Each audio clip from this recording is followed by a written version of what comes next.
everybody. I'm Seth Meyers. This is Late Night. We hope you're doing well. And now, if you don't mind, we're going to get to the news.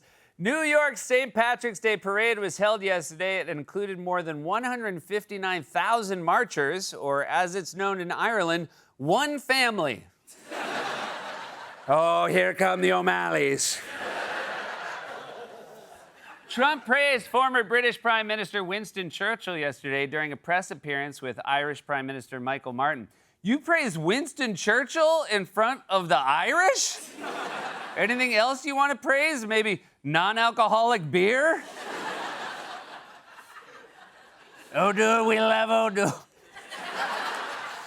I've been hearing a lot of good about O'Douls. In a post yesterday on Truth Social, President Trump criticized U.S. allies for not providing military support in Iran and added, quote, "We no longer need or desire the NATO countries' assistance. We never did." Really? Because you were begging for their help a couple of days ago. Now, all of a sudden, NATO is like Dumbo's feather. It turns out we could fly all along. At the Friends of Ireland luncheon yesterday, President Trump said that he knows so many Irish people, but added, quote, "They're very difficult," which I think means we've been downgraded to acquaintance of Ireland. Same luncheon, President Trump gave an update on the war in Iran and said, quote, "They were, in my opinion, 2 weeks away from having a nuclear weapon." Well, that's not how opinions work. This is a matter of fact. Either they were 2 weeks away or they weren't. That's why no one ever asks, in your opinion, what is the capital of Vermont? President Trump also called the war in Iran, quote, "a little excursion." Okay, just because you give it a cute name doesn't make it less bad. That's like saying OJ had a case of the Mondays.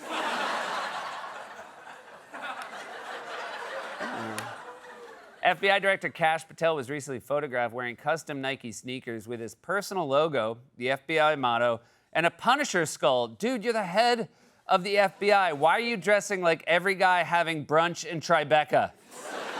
Tell you what, you're cruising for a pair of size 14 Floorshimes. After President Biden spoke yesterday at a St. Patrick's Day event in Boston, Massachusetts, Governor Maura Healey praised Biden and said, quote, "No president has celebrated his Irish roots as you have. Like that time he left the debate without saying goodbye to anyone."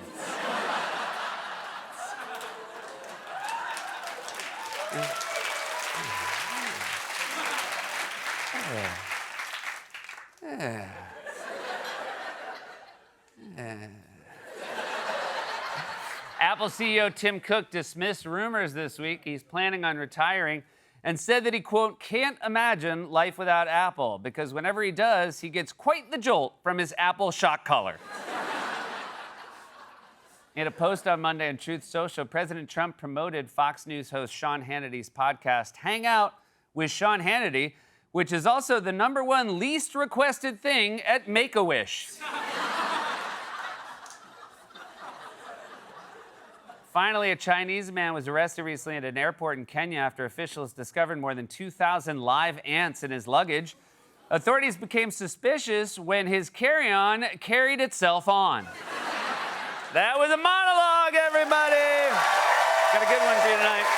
He's a great actor, you know, from La La Land, Barbie, Drive. He produces and stars in the incredible new film, A Project Hail Mary, in theaters and IMAX this Friday, March 20th. You guys, Ryan Gosling is here tonight.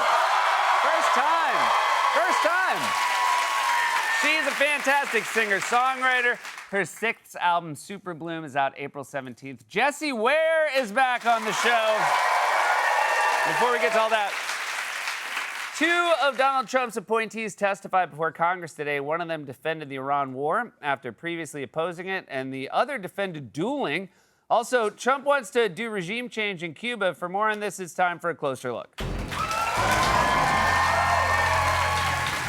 As we all know, Trump promised to end foreign wars, but more than that, he promised that the U.S. would stop getting involved in other countries' business. American forces cannot be the policeman for the entire world. We're all over the world, and a lot of times we're not even appreciated.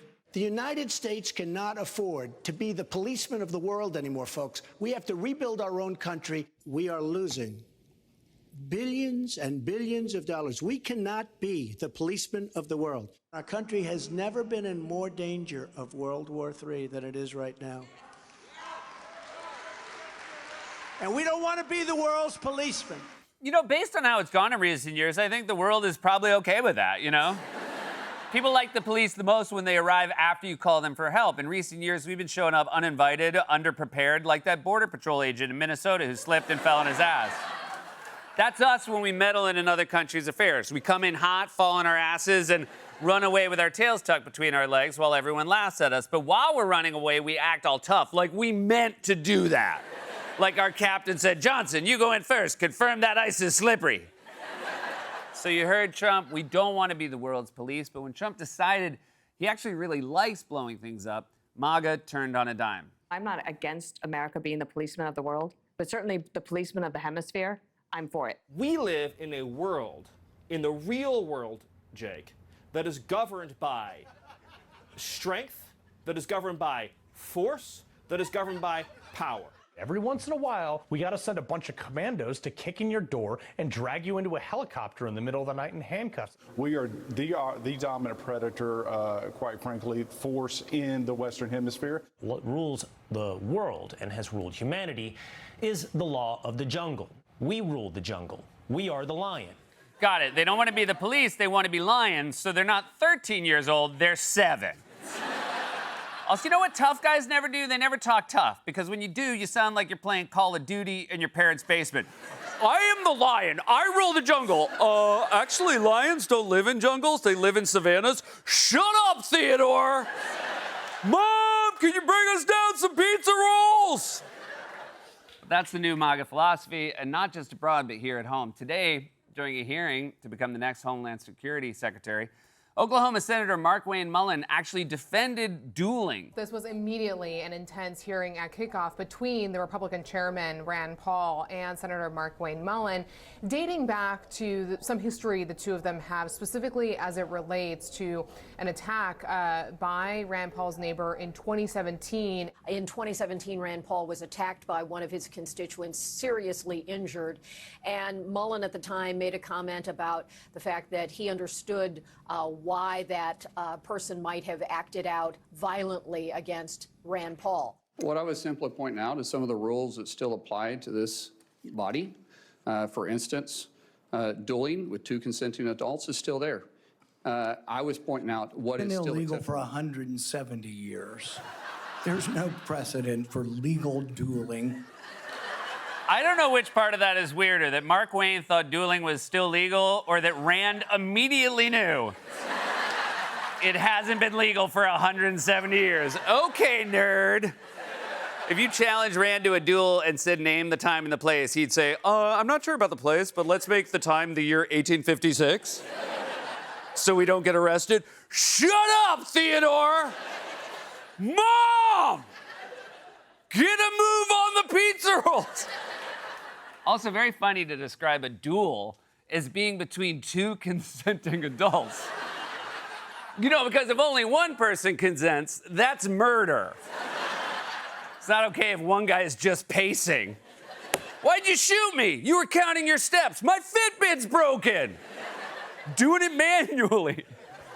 But that's the philosophy of MAGA. Violence and brute force rule the world. They can do whatever they want, which is why even the voices within the administration who were the loudest against war with Iran are now changing their tune, like Tulsi Gabbard, who, when she was running for president as a Democrat in 2019, yeah, I also think that's weird now, said this about Donald Trump. This president and his chicken hawk cabinet have led us to the brink of war with Iran. This war with Iran would be far more devastating, far more costly than anything that we ever saw in Iraq. This is why it's so important that every one of us, every single American, stand up and say, no war with Iran.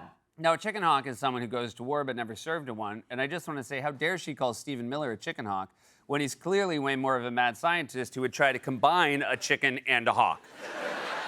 I've taken blood samples from both of the animals, cross-referenced their DNA, and spliced their genes to produce the first ever chicken hawk. Behold. Gabbard was fully against the war with Iran until she started working for Trump. During a hearing today, she even skipped over parts of her written statement that would have undercut the case for Trump's war. In your printed testimony today on page 6, And your last paragraph on page 6, as a result of Operation Midnight Hammer, Iran's nuclear enrichment program was obliterated. There's been no efforts to try to rebuild their enrichment capability. You omitted that paragraph from your oral opening. Was that because the president had said there was an imminent threat 2 weeks? No, sir, I recognize that the time was running long, and I skipped through some of the So portions you chose to take of my oral delivered remarks. You chose to omit the parts that contradict the president. First of all, it's on C-SPAN. Feel free to go long. I mean, the next show on the schedule is two dudes in a hallway argue about ethanol subsidies. And even if you were trying to keep it short, you just coincidentally left out the part that would have contradicted the president. Is that why you also chose not to read that part of your statement that says windmills don't cause cancer, and also they're called wind turbines, dumbass?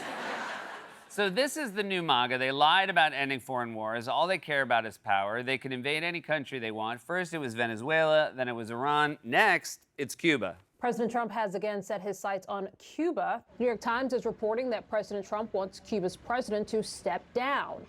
On Monday, Trump suggested that he was open to taking the country over. We'll see what happens. They were asking me about that. I think Cuba, I don't know, in its own way, if tourism and everything else, it's a beautiful island, great weather. They're not in a hurricane zone, which is nice for a change, They won't be asking us for money for hurricanes every week. Okay, first of all, Cuba is absolutely in a hurricane zone. They've had 11 major hurricanes since 2000, including one in October. Don't do weather reports, okay? You're bad at it. Even the hand movement. Can you imagine this guy doing a local forecast? As you can see, the rain's gonna go this way, and then it's gonna come back this way, and then it's gonna go back this way again. But Trump continued musing about his ambition to invade and conquer Cuba. All my life, I've been hearing about the United States and Cuba. When will the United States do it? I do believe I'll be having the honor of taking Cuba. To prom? To the debutante ball? Why do you talk so weird? I do believe I will have the honor of taking Cuba to cotillion. And if any man gets in my way, I will challenge him to a duel, which is still legal. Also, why do you keep his little hands like this? I'm a tough guy. You don't want to mess with me. I got my two little hands ready to go. In fact, MAGA is already so gung-ho about invading Cuba. You guys, they've already got merch. I'm in Miami. You see this hat? Free Cuba. Stay tuned. Yeah. The liberation of Cuba is upon us. It's just a matter of time now. You see this hat? Make Iran great. So you have personalized merch for every country you're invading? Lindsay, are you starting a war or organizing a bachelorette party? You see this hat? It says, make Audrey great again. She's getting married. We're going to Miami for the weekend to celebrate. Even if Meemaw says I'm not allowed to drink because I get fresh, nobody's getting fresh with you old dust bag. You smell like chewing tobacco and Vipo rub. What? Yeah, I would like some pizza rolls. I would.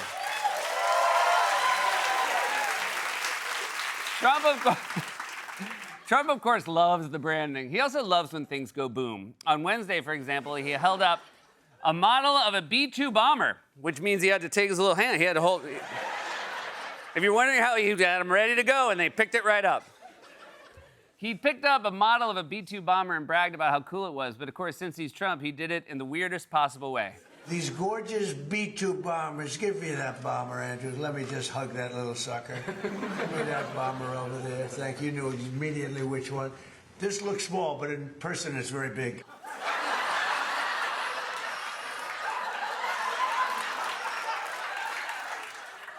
Guessing that's not the first time he said that, huh? Sure, more than one person has gotten a text from Trump that says, this looks small, but in person it's very big. Also, you don't have to tell us the model is big in person. None of us thought that was actual size. None of us were watching me like, oh, they made the plane too small. They made, it's just a model, it's just a model, okay. We've all had to suffer through years of dumb punditry about how MAGA was actually anti-war. It was all BS. We knew it was BS. We're still in a war with Iran. Trump's already excited about a new war with Cuba. He's showing us how excited he is. Now, you may not think from looking at him that he's excited, but trust me, his excitement Looks small, but in person it's very big. has been a closer look.